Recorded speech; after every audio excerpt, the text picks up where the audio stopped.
Olá, eu sou Amor da Silva Júnior, professor da Universidade Federal do Espírito Santo.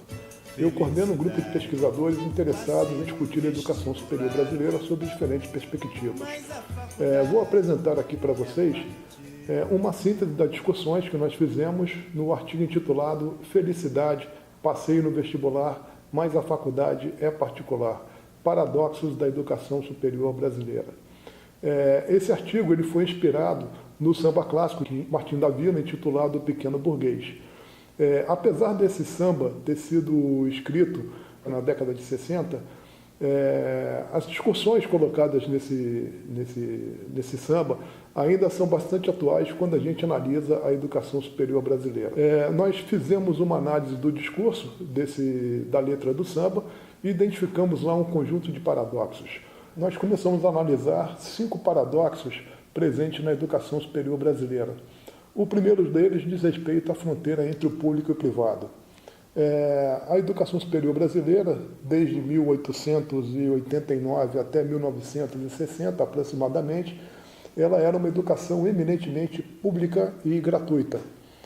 A partir de 1960 até 1996, a educação superior brasileira teve uma guinada rumo a uma educação superior privada e paga, e a partir de 96, com a promulgação da LDB e as políticas públicas governamentais da época, ela se consolidou como uma educação superior eminentemente privada e paga.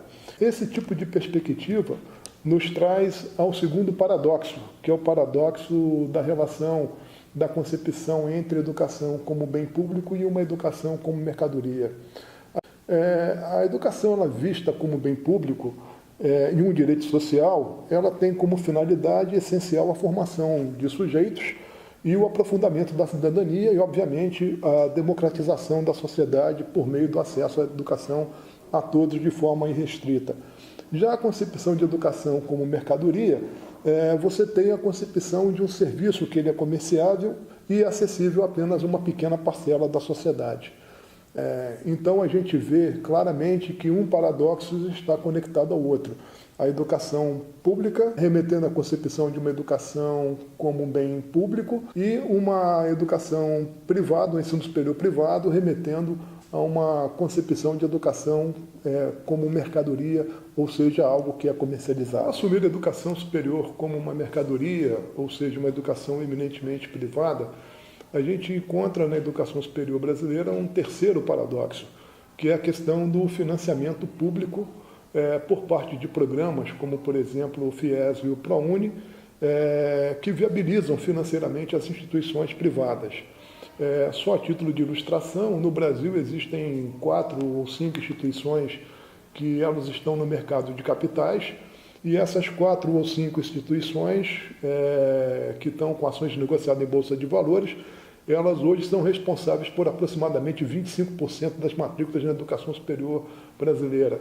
E boa parte dessas receitas, dessas companhias, são oriundas de FIES e do ProUni.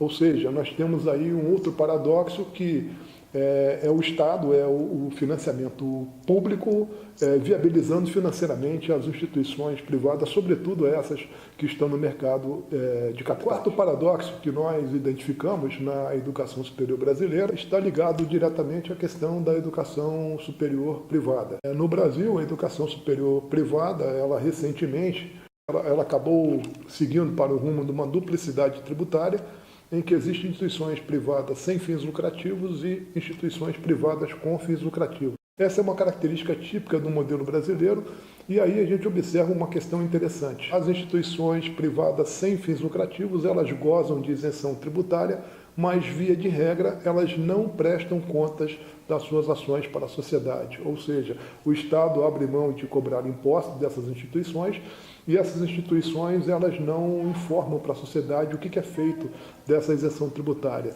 Em contrapartida, as instituições privadas com fins lucrativos, sobretudo aquelas que estão no mercado de capitais, elas recolhem tributos para a sociedade e, por conta de exigências da Comissão de Valores Mobiliários, elas prestam informações à sociedade, tanto informações econômicas, financeiras, como sociais.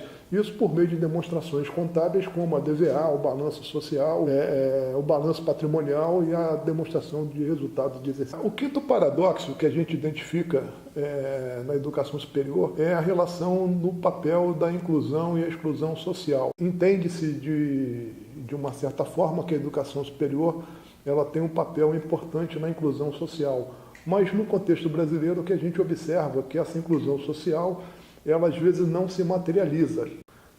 Em relação aos docentes, a gente percebe que no contexto brasileiro, muitos professores qualificaram-se em nível de mestrado e doutorado com a expectativa de aumentar a sua inserção no mercado de trabalho.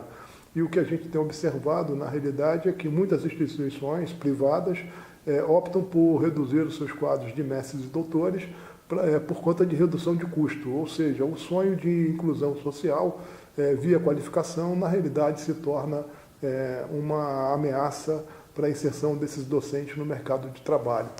Diante desses 5 paradoxos,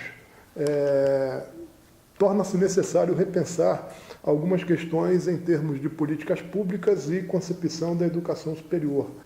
Observa-se que o Estado tem sido incapaz de suportar a concepção de educação como bem público, transferindo basicamente toda a responsabilidade para a educação superior brasileira para as instituições privadas. Tem alguns pontos de reflexões que nos remetem em todos esses paradoxos. Primeiro, se não seria viável que o Estado brasileiro fizesse uma opção definitiva em termos da concepção, ela como bem público ou como uma mercadoria. E se seria também relevante repensar o modelo de financiamento público, sobretudo para o FIES e para a UNE, em termos se essas políticas públicas são efetivas no seu desenvolvimento. E, por fim, todas essas questões, todas essas definições possam indicar um caminho para minimizar os paradoxos vivenciados pela educação superior brasileira, sobretudo fazendo com que a educação superior cumpra o seu papel de inclusão social. Neste caso, fazendo uma referência ao samba clássico de Martinho da Vila, formando pequenos burgueses e não meramente pobres coitados. Dizem que sou um burguês muito privilegiado, mas burgueses são vocês, eu não